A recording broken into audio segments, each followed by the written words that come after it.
Na Rádio Super, Política em Análise, com Ricardo Corrêa. Vamos então, sem atropelar a vinheta, de primeira a Brasília com Ricardo Corrêa, nosso editor-chefe de O Tempo. Ô Ricardo, ótima tarde pra você. Aqui tá quente, hein, Ricardo? Fico imaginando aí no Planalto Central, hein?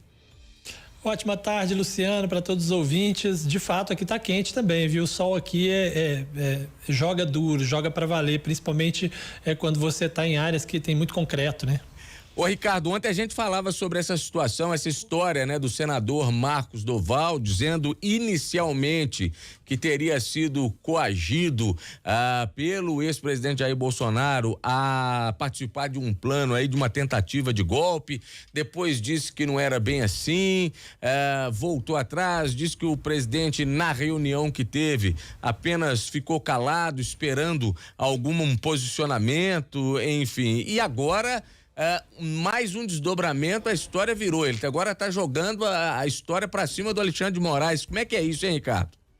Pois é, exatamente, porque naquelas versões todas que ele fez sobre a reunião, ele dizia que tinha procurado o Moraes, né? Inclusive, numa das entrevistas, ele disse que o Moraes queria que ele formalizasse a denúncia, mas que ele não fez isso. E aí, hoje, Alexandre de Moraes, pela manhã, disse exatamente isso, que ele foi procurado pelo senador, mas que o senador não quis formalizar a denúncia, apesar de ter relatado para ele aquilo de forma informal, né? E só que aí veio o senador Marcos Doval para dizer que seria mentira de Alexandre de Moraes, que nunca houve um pedido para formalizar a denúncia, e aí dizendo que vai, por causa disso, pedir à Procuradoria-Geral da República para afastar Alexandre de Moraes do inquérito dos atos antidemocráticos. O que chama atenção, porque a ideia dessa reunião, dessa ideia de grampear o Alexandre de Moraes, que Marcos Doval alega que existiu, né, ou por parte de Daniel Silveira ou por parte de Bolsonaro, visava justamente isso, tirar o ministro Alexandre de Moraes dos inquéritos. E aí, no fim das contas, ele vai chegar na mesma questão de temos que tirar Alexandre de Moraes, o que fez com que em Brasília muita gente passasse a dizer que, olha, bom, valia mais então essa tese lá do início, de que isso tudo era uma maneira de transformar Alexandre de Moraes num juiz suspeito para esse caso, né?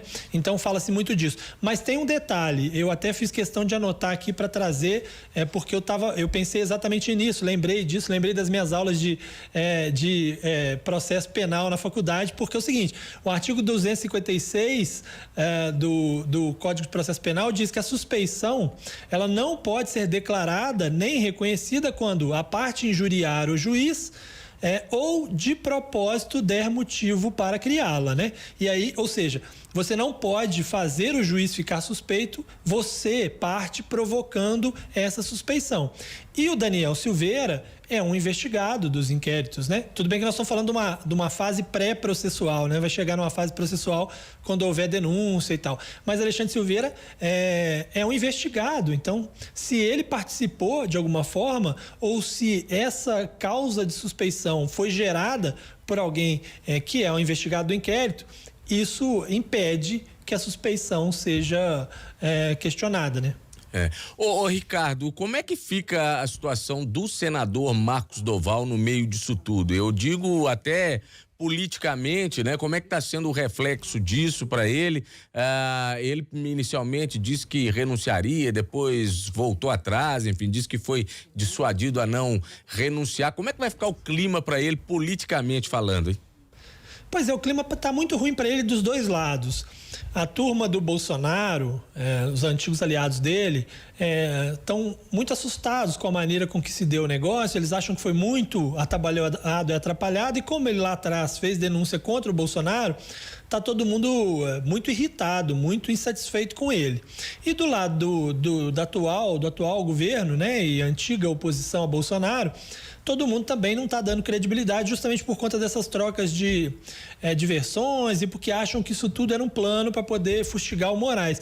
Então ele conseguiu desagradar todo mundo. Não tem ninguém nesse momento apoiando o Marcos Duval. E ele certamente vai ter problemas para explicar isso tudo junto à justiça, né? Ele ontem prestou depoimento, disse que entregou as mensagens e tal. Pode ser que ele venha a ser alvo aí de uma denunciação caluniosa, se não conseguir provar que de fato aquilo aconteceu e se deu, né?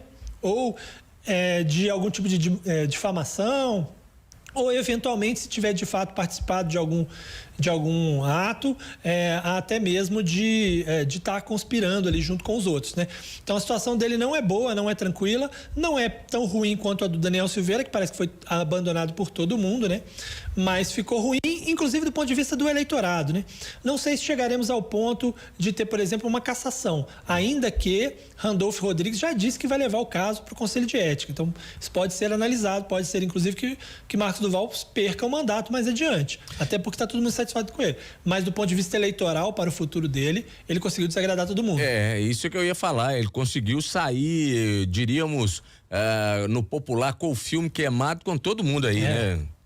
Exatamente. E ele é conhecido como um cara que é assim um pouco ingênuo às vezes, que não mede as consequências, não pensa muito bem no que está falando. Muita gente diz isso, né? Mas agora eu acho que ele passou do ponto, porque ele entrou numa seara muito complicada, porque envolve um ministro do Supremo, envolve um ex-presidente da República, envolve um ex-deputado federal. Quer dizer, alguma solução isso vai ter que dar, né? No final, não dá para simplesmente esquecer, botar uma pedra sobre isso. Ou houve essa reunião, ou não houve. Ou ele está falando a verdade ou ele está falando mentira. Alguém vai ter que vai se dar mal na história, né? Ou o ex-presidente Jair Bolsonaro ou o Marcos Duval. Ô, Ricardo, e essa história primeiramente surgiu numa live, né, que ele fez aí, ainda pela madrugada, enfim, ou seja, lá nas redes sociais. Por falar em rede social, o ministro Alexandre de Moraes disse que vai enviar ao Congresso Nacional uma proposta de regulamentar as redes sociais. Como é que seria essa proposta? O que está pensando o presidente do TSE, ministro Alexandre de Moraes, hein? Pois esse é um tema bastante polêmico, sempre gera muita polêmica, né? Ele hoje falou sobre isso no encontro do LIDE, que acontece lá em Lisboa, inclui vários ministros do Supremo, empresários, políticos, embora ele estivesse à distância. E ele disse que estão construindo dentro do TSE uma proposta para entregar para o Congresso para discutir regulamentação das redes sociais. Ele não dá detalhes de como isso vai se dar, mas ele dá alguns indícios. Ele diz, por exemplo, que essa regulamentação deveria ser igual à regulamentação das mídias tradicionais, ou seja, ele falou, não dá para as empresas de tecnologia que operam essas redes não terem as mesmas responsabilidades dos operadores de mídia tradicional. Então, assim, se o dono de uma emissora de TV, de uma emissora de rádio, de um jornal, precisa ter responsabilidade com aquilo que é publicado e pode ser acusado, né? Se permitir que conteúdos de desinformação, de discurso de ódio sejam divulgados, os responsáveis por redes sociais também deveriam ter essa responsabilidade. Agora, como é que isso vai se dar, né? Já é uma discussão maior. Ele diz que isso é uma parte da discussão que deve levar também a uma discussão internacional sobre o assunto. Ele defende que o mundo precisa discutir uma legislação internacional para combater esse tipo de coisa, né? É isso que eu ia perguntar, porque a maior parte das empresas ou a direção ou aqueles que são responsáveis pelas empresas que controlam ou que são proprietários das redes sociais não estão muitas vezes naquele país onde está se dando o fato, né? Então isso precisa de ser uma coisa muito bem amarrada em termos até mundiais, né, Ricardo? Exato. O que ele poderia fazer bom, no âmbito civil, né, no Brasil, multas a essas empresas, como acabou de haver uma multa de 1.200.000 do Telegram, né, e uma responsabilização criminal dessas pessoas no Brasil, mas que provavelmente em muitas ocasiões não iria surtir efeito justamente por essas pessoas não serem brasileiras. Mas ele acha que deve haver uma discussão não apenas do ponto de vista das redes sociais, mas de como lidar com situações em que a democracia é ameaçada por aqueles que estão dentro dela, né? Ele deu um exemplo que é uma discussão que é interessante e relevante para se fazer. Os mecanismos que controlam essa possibilidade de haver algum tipo de ruptura institucional, eles são feitos para combater aqueles que estão fora do governo e que tentam entrar. Então, por exemplo, você tem estado de sítio, estado de emergência, estado de defesa. No mundo inteiro, você tem alternativas para poder lidar com quem está querendo tomar o poder à força. Mas você não tem mecanismos para lidar com pessoas que estão no poder querendo continuar nele, porque se você decreta, por exemplo, um estado de defesa, você fortalece justamente o executivo, né? Então, se alguém do executivo é quem está promovendo esses atos, não há hoje ferramentas jurídicas para tentar lidar com isso. E ele acha que o mundo precisa discutir isso porque é uma questão que tem sido frequente em vários países do mundo, né? Eu acho que é uma reflexão que precisa ser feita. E agora, do ponto de vista das redes especificamente, é uma discussão que é sempre polêmica por conta da liberdade também de expressão, né? E as redes sociais impulsionaram muita gente, inclusive para papéis no legislativo, no executivo, enfim, alçou muita gente a essa condição de ser candidato e de ganhar a eleição, né, Ricardo? Exatamente. Inclusive a gente tem uma bancada que eles são chamados de caçadores de Pokémon, né? É o nome que se dá lá no Congresso. Os parlamentares mais antigos chamam esses novos deputados de caçadores de Pokémon porque eles ficam com o celular, né? Assim como se estivesse caçando Pokémon o tempo inteiro, fazendo live dentro do plenário. Até uma discussão sobre isso, se eles deveriam poder fazer isso, tá sempre um debate sobre isso. Mas eles ganharam até esse apelido, né? E o Moraes, inclusive, sobre redes sociais, fala também que houve um mecanismo criado que é como se fosse uma lavagem, nas palavras dele, né? Uma lavagem cerebral que transformou pessoas em zumbis que, segundo ele, né? As pessoas, aí lembrando de alguns episódios que teve nessas manifestações, que cantam hino para pneu, que esperam um ET descer para poder mudar o resultado das urnas eletrônicas e tal. Então ele diz assim, é impressionante como é que as redes sociais, quando utilizadas dessa maneira, conseguem de fato fazer com que pessoas não questionem nada. E isso aí vale para muita gente, né?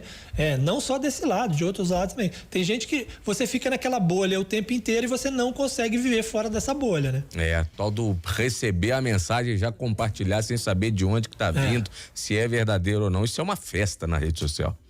Exatamente. Ricardo Correia, muitíssimo obrigado pela participação, um ótimo final de semana e até a próxima, Ricardo. Eu que agradeço, um abraço para vocês, até a próxima.